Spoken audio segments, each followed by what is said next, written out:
look at now the first application, so approximating functions by polynomials. So suppose that f(x) is equal to the sum of its Taylor series at a, and again, recall the Taylor series is just, the general one is over here.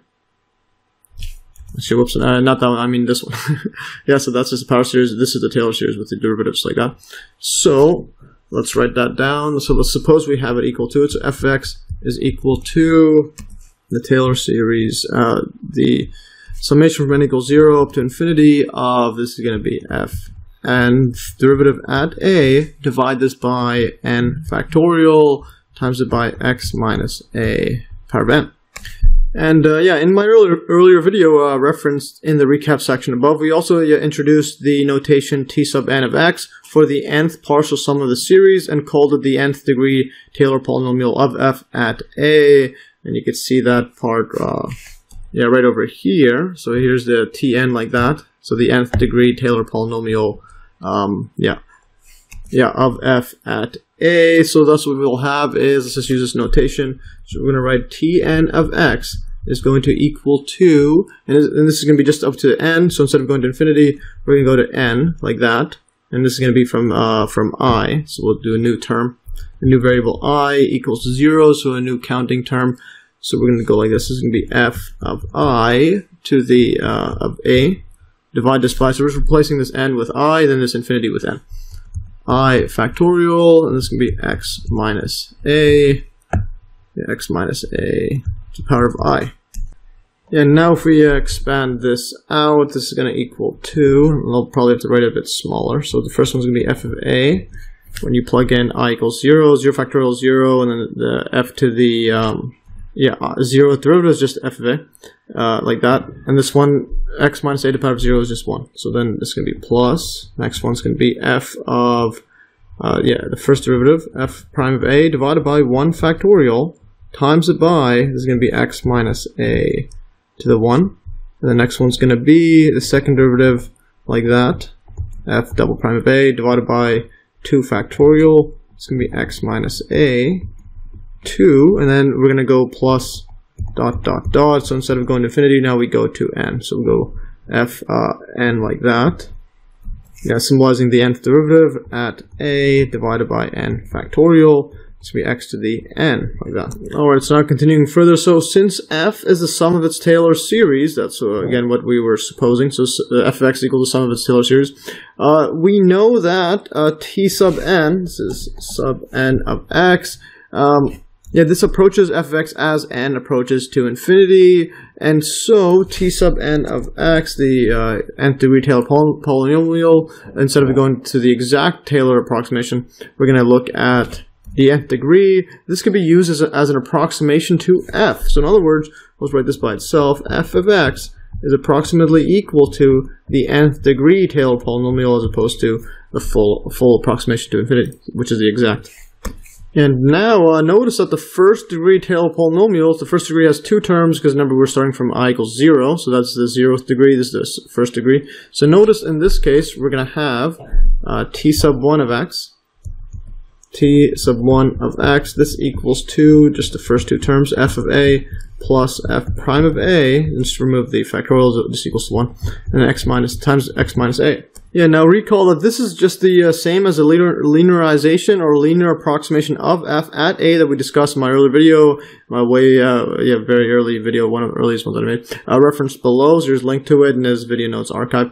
So if f of x is this blue line like that, then if you look at the tangent line to it, y equals L of x, this is a linear approximation and it's close to this across here, so you could approximate it as a straight line, like that, at a.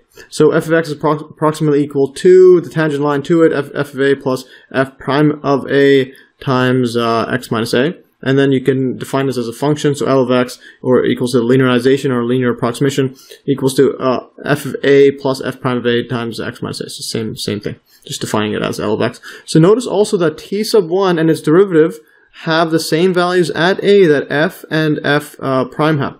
So again, this is the same thing as t sub 1, and I'll show what I mean by that here. So t sub 1 of x, this equals to f of a plus f prime of a times x minus a, like that. Now if you plug in t sub 1 like this, so t sub 1 of a, this equals 2, just plug this inside, you plug a inside, this x vanishes, it's going to be a minus a, so that just vanishes. So we're just going to be left with f of a, like that. So this is exact same as f.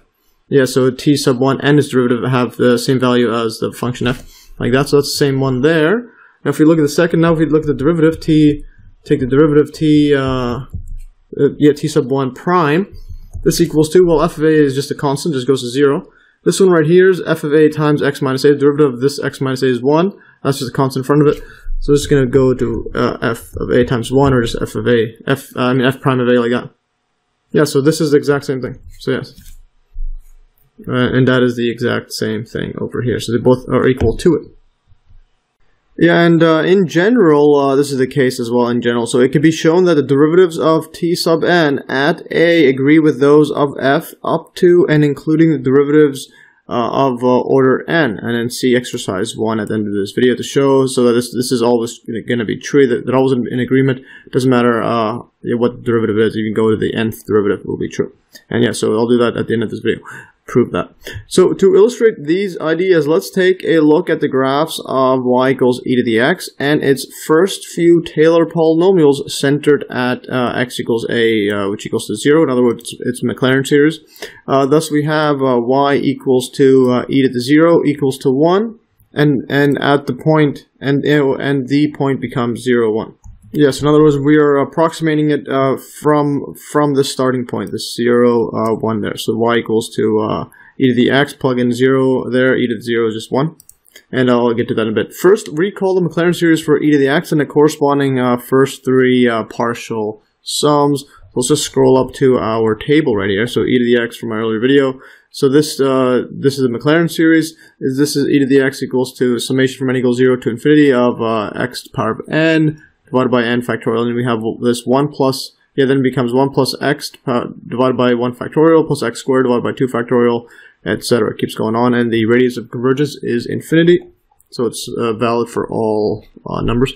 So let's just write this down. So e to the x, it's a Maclaurin series where it's just a Taylor centered at 0, equals to the summation up to infinity from n equals to 0 of x to the n divided by n factorial. So this is going to equal to, the first one plug in 0 is going to be x to 0 is 1, 0 factorial is 1. So you get 1 plus, the next one is going to be x over 1 factorial plus x squared over 2 factorial plus x3 over 3 factorial, and it keeps going on and on, plus dot dot dot, and then where the radius of convergence is infinity. And now if we look at the first few Taylor, or the first 3 partial sums, so what we're going to get is, well, the first one, this one's a trivial one, that's just t0 is 1. So instead of that, we'll look at t1, this is going to be t0. So I'll just be like this, this is t0 is just 1. I'll just put a arrow, I'll actually put it like this, so this is t0. So for completeness, this is t1, so the first partial sum excluding the 1 there. And then, so the next one is going to be adding these 3 terms. That's going to be t2, like that. And the next one's going to be adding all these 4 terms. That's t4. So in other words, so we have t0 is just 1. Let's put that for completeness. t0 is equal to 1. t1 is equal to, this is going to be 1 plus, then this is x divided by 1 factorial. That's just x. So it's just x like that. Then we have t2 is equal to 1 plus x squared over 2. 2 factorial is 2. And the next one is t3 like this. This equals to, again, I just add the next term, 1 plus x cubed. This is x squared over 2. Plus x cubed over 3 factorial, which is 3 times 2 times 1. That's just 6, like that. So that's the first 3, excluding this t0. So that's the first 3 partial sums. And I'll just box these ones out, just to ignore the trivial one. Alright, so now going further, so using the same Desmos graph from, this is from my earlier video, From my earlier video on Taylor Polynomials, we can see that the higher degree Taylor or Maclaurin polynomials are more in line with e to the x. So if we graph this here with the amazing decimals calculators from our earlier video that I had an example on this. So what we have here is, so this dashed line is y equals e to the x. And this is at this point here is at a equals 0. So this is what we get is our 0, 1 point. So we're approximating everything about this point over there. Then as you can see here, so when you have the first one, t1 equals to 1 plus x, this is just a green line across there. So then it's only accurate at this point, and then it diverges pretty far away from this dashed line e to the x. And then the next one, 1 plus x squared over 2, that's the blue one there. So notice that it's closer to this this function. It's closer to the e to the x, closer than the linear one. And then the next one, t3 of x equals to, again, just add the next one. You can just write t2 of x plus x cubed over 3 factorial. And that's the orange one, so that's really close on the positive side, and it's closer than the other two approximations on this negative side there. So yes, the higher derivative, the higher degree Taylor or Maclaurin polynomials are more in line with the e to the x function. And so the graph of t1 is a tangent line to y equals e to the x at 0, 1. So that's just a tangent line. This tangent line is the best linear approximation to e to the x near 0, 1. So yeah, so this is the best approximation. It's a best linear approximation. To get better than that, you got to get into the higher degrees. The graph of t2 is a parabola y equals 1 plus x squared over 2. So that's this t2. And the graph of t3 is a cubic curve y equals 1 plus x squared over 2 plus x cubed over 6, which is a closer fit to the exponential curve y equals e to the x than t2. The next Taylor polynomial, t4, would be an even better approximation, and so on until you get and when you go to infinity, you get the exact.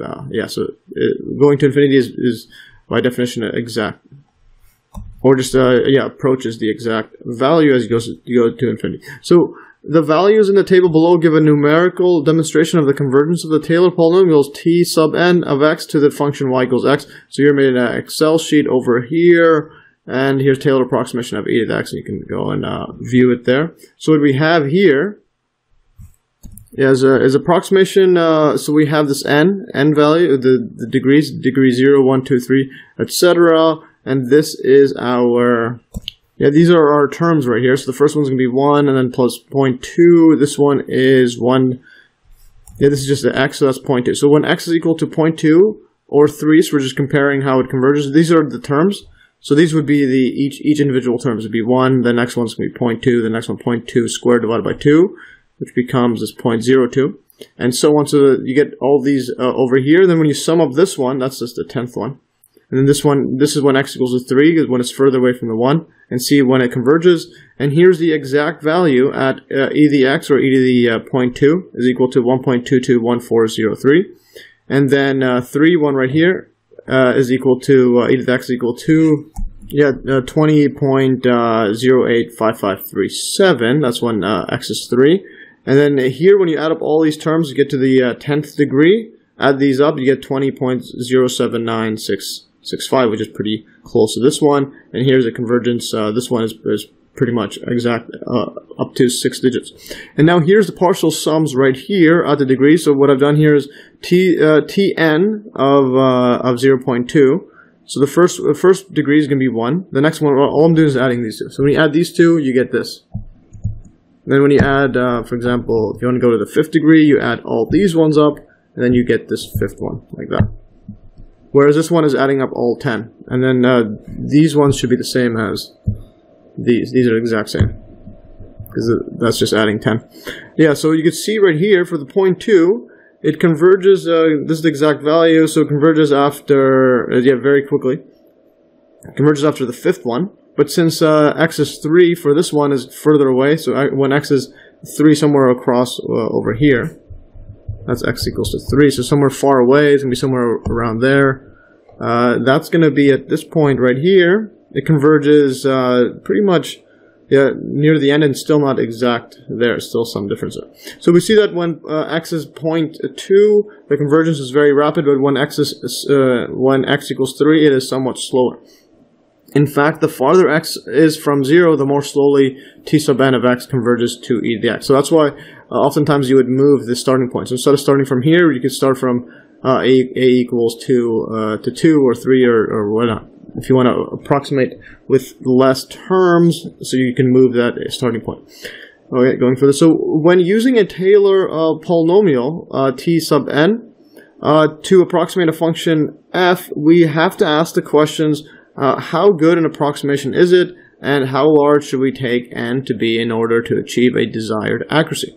To answer these questions, we need to look at the absolute value of the remainder. So basically, we're going to see how accurate are we, and you can do this individually one by one, but if you want to get for much higher terms and you want to solve it indirectly as opposed to getting this direct brute force method. So to answer these questions, we need to look at the absolute value of the remainder and also to be able to estimate what the error will be in any given scenario. So let's say we're going to have to look at the absolute value of the remainder. So the remainder is going to be r sub n of x, absolute value. This equals to the exact value f of x minus our approximation t sub n of x. So we're going to have to look at this error. Yeah, so when we look at this error, there are 3 possible methods for estimating the size of this error. So if a graphing device is available, we can use it to graph the absolute value of Rn of x, and thereby estimate the error. So you could just use a graph and keep zooming in and seeing how accurate it is by the x and y axis, and so on.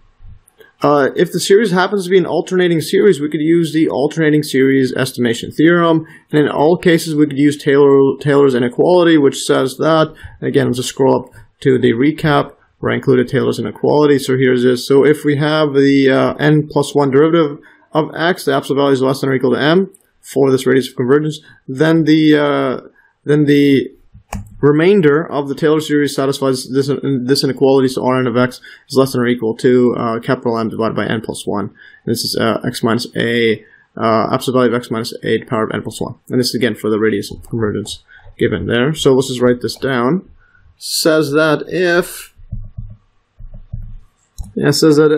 you have the absolute value of the nth derivative, n plus 1 derivative of x is less than or equal to m like that, then we get the inequality. Absolute value of Rn of x is going to be less than or equal to this m over the n plus 1 factorial.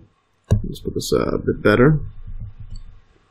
Plus 1 factorial times it by absolute value of x minus 1, x minus a, like this, n plus 1.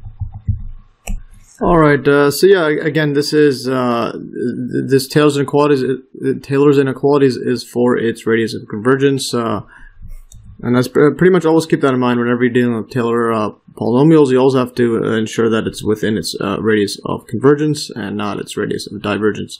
Or outside of it, getting into the divergence time. Anyways, so now recall, because we're going to use also the alternating series estimation theorem a lot of times throughout this video. So recall the alternating series test and estimation theorem from my earlier video. So alternating series test, there's a link to it, and screenshot from my calculus book because it's just in typed out notes.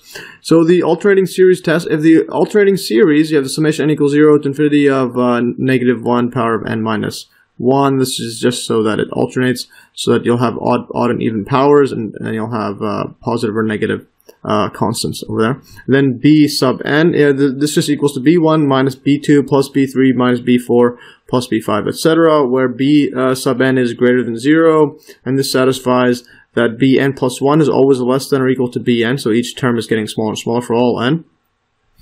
And that the limit as n approaches infinity of b sub n is equal to 0. Then the series is convergent, so that's the alternating series test.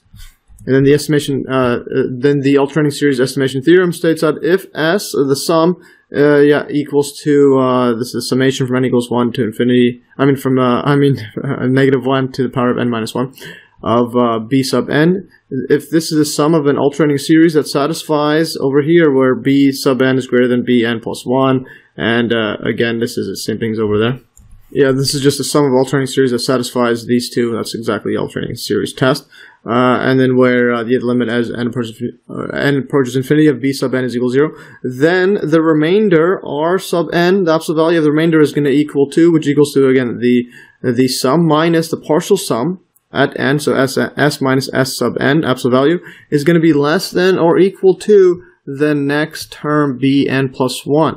So in other words, if you have the partial sum over here, yeah, if you have the partial sum S5, then the remainder is going to be at most this next term. So yes, we always look at the next term, and you can see this visually like this. So this is the sum right here, and you're going to be alternating. So let's say you have S1 is over here, and then you're always going to be the terms B1, B2, etc. are always smaller than the first one. So here's you start off with 0 plus B1 is the biggest term, so that's S1 like that. And now you can be alternating, so this is the absolute value of the sum. I mean, if this is the, that's the sum. So now we're going to have to minus B2, which is smaller than B1, so it's going to go somewhere across here. And then the next one's going to go, plus is going to go, it's going to be smaller than B2 as well. It's going to go all the way somewhere across there. Then the next one's going to be somewhere across here. And so at all times, yeah, you're always swinging back and forth in smaller and smaller scale. In other words, the difference between the actual sum and any partial sum, so if you go from here S to S3, so S minus S3, this is going to be, well, less than the full swing, because this goes past it, because you're going to be subtracting, it's going to go on the negative side. Yeah, so for example, if you went from here to the B3, so this B3 goes all the way across to here, to get our S3, the next one's going to go to the other side. So S is always in the middle. So this is the B4. So this B4 is going to be, well, greater than, it's going to be less than B4 there. So absolute value is going to be less than this term right here. This is going to be bigger than this. So from here to here is smaller than from here to here, because you're going to go beyond it, and the partial sum, the exact sum is always going to be in between, because you're always going to be swinging back and forth as you are here. So B1 goes here, goes less and less. So it's gonna go zigzag less and less all the way across here. So what that means is that you're gonna be shifting past the sum each time. So this B4 is gonna be greater than the difference from this S and S3. So yes, just leave it like that. So that's what we have over there. Again, I go through this in more detail in my earlier video.